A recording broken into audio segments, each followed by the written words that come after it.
Hello and welcome to learn with humanities. First of all कैसे हो सब? I hope कि आप सब ठीक होंगे। So journey to end of the earth के मैंने 2 parts, part of history and human impact already upload कर दिए हैं। तो आज हम इस वीडियो के थ्रू थर्ड पार्ट उसका जो है वॉक ऑन द ओशन वो स्टार्ट करेंगे।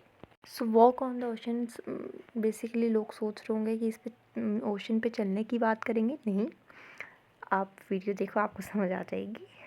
इस पार्ट में यही पता चलेगा कि जो हमारी ऑथर, जो हमारी राइटर है ना, वो अंटार्कटिका तक कैसे पहुंचती हैं।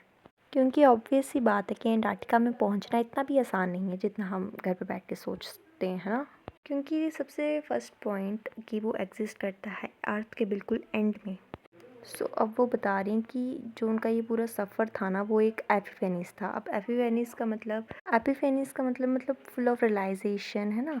जो तुम लोग समझ रहे हो वो नहीं है। फिर ऑथर बता रही हैं कि पता है मेरी इस पूरी जर्नी का एक बेस्ट पार्ट क्या है। उनका बेस्ट पार्ट ये था कि जब उनकी जो शिप है वो अंटार्कटिक सर्कल में एट 65.55 डिग्री साउथ में जाके रुक गई थी। वो उसमें जाके फंस गई थी बर्फ़ के बीच में, वो भी पेनिनसुला और टेडपोल आइलैंड के बीच में जाकर, ठीक है। इस पॉइंट पे जो उस शिप के कैप्टन थे वो डिसाइड करते हैं कि अब वो लोग जो हैं वापस मुड़ेंगे, वापस जाने की तैयारी कर रहे थे वो। इसमें ऑब्वियस सी बात है कि वो लोग अटक गए थे, वो आगे नहीं जा पा रहे थे, तो वो वापस आने की तैयारी करने लग पड़ते हैं। पर इससे पहले वो जाते हैं उस शिप से एक गैंग प्लैंक उतारा गया। अब गैंग प्लैंक क्या होता है? बेसिकली वो एक कार्डबोर्ड जैसा होता है, वो उतारा गया ताकि वो उस पर चलकर जो है आगे पहुंचे, उसके ऊपर मतलब चल के आगे चलकर कुछ एक्सप्लोर कर सके, है ना, देख सकें।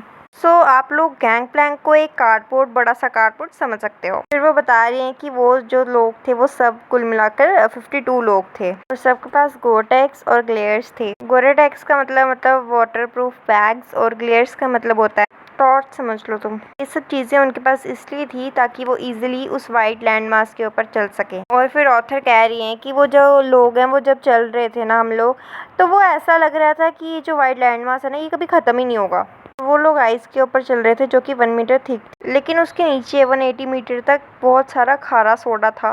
मतलब वहाँ पे जो है पानी था वो, ठीक है, वो खारा पानी था, सॉल्ट वाटर था।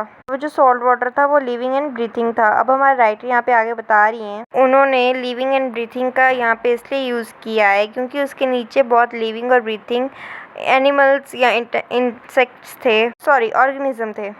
फिर हमें पता चलता है कि आइस बीच पे बहुत सारी कार्बिटल सील्स जो हैं सनबाथ लेती हैं, वैसे जैसे जो स्ट्रीट डॉग्स हैं वो बनियान ट्री के नीचे लेते हैं, ठीक है। राइटर कहते हैं कि हाँ, ये बहुत ही अनयूजुअल था, बट उन्हें ये काफ़ी नॉर्मल लग रहा था। तो बता रही हैं कि वो इतनी डिफ़िकल्टीज़ के साथ वहाँ पहुँची है, बट फिर भी वो इन सबको काफ़ी अच्छे तरीके से एक्सप्लोर कर पा रही है, काफ़ी अच्छे तरीके से समझ पा रही है इन सब चीज़ों को कि कैसे वो इतना अच्छा बैलेंस्ड है। फिर वो बता रही हैं कितना अच्छा होगा कि अंटार्कटिका एक वापस से एक वार्म प्लेस बन जाए, पर क्या पता हम भी उस टाइप तक ज़िंदा नहीं रहेंगे, हम भी मैमल्स, डायनासोर्स जैसे जो हैं मर जाएंगे उस टाइम तक, जब तक वो बनेगा, ठीक है। वो कह रही हैं पता नहीं आगे क्या होगा, पर ये जो एक्सपीरियंस था ना, जो उन्होंने एक टीनेजर बच्चों के साथ बिताया, वो एक्सपीरियंस उनके लिए बहुत ज़्यादा मायने रखता है कि उन सभी बच्चों में आइडियलिज्म है जो कि इस वर्ल्ड को बचा सकता है। फिर हमारे राइटर कहती हैं कि आने वाले 1 मिलियन साल में, मतलब आने वाले 10 लाख सालों में बहुत कुछ बदलने वाला है। एंड इसी तरह से सॉरी, जो ये हमारा पार्ट था इस चैप्टर का वो ख़त्म होता है। आई होप कि इसकी एक्सप्लेनेशन आपको समझ आई होगी। So thanks for watching.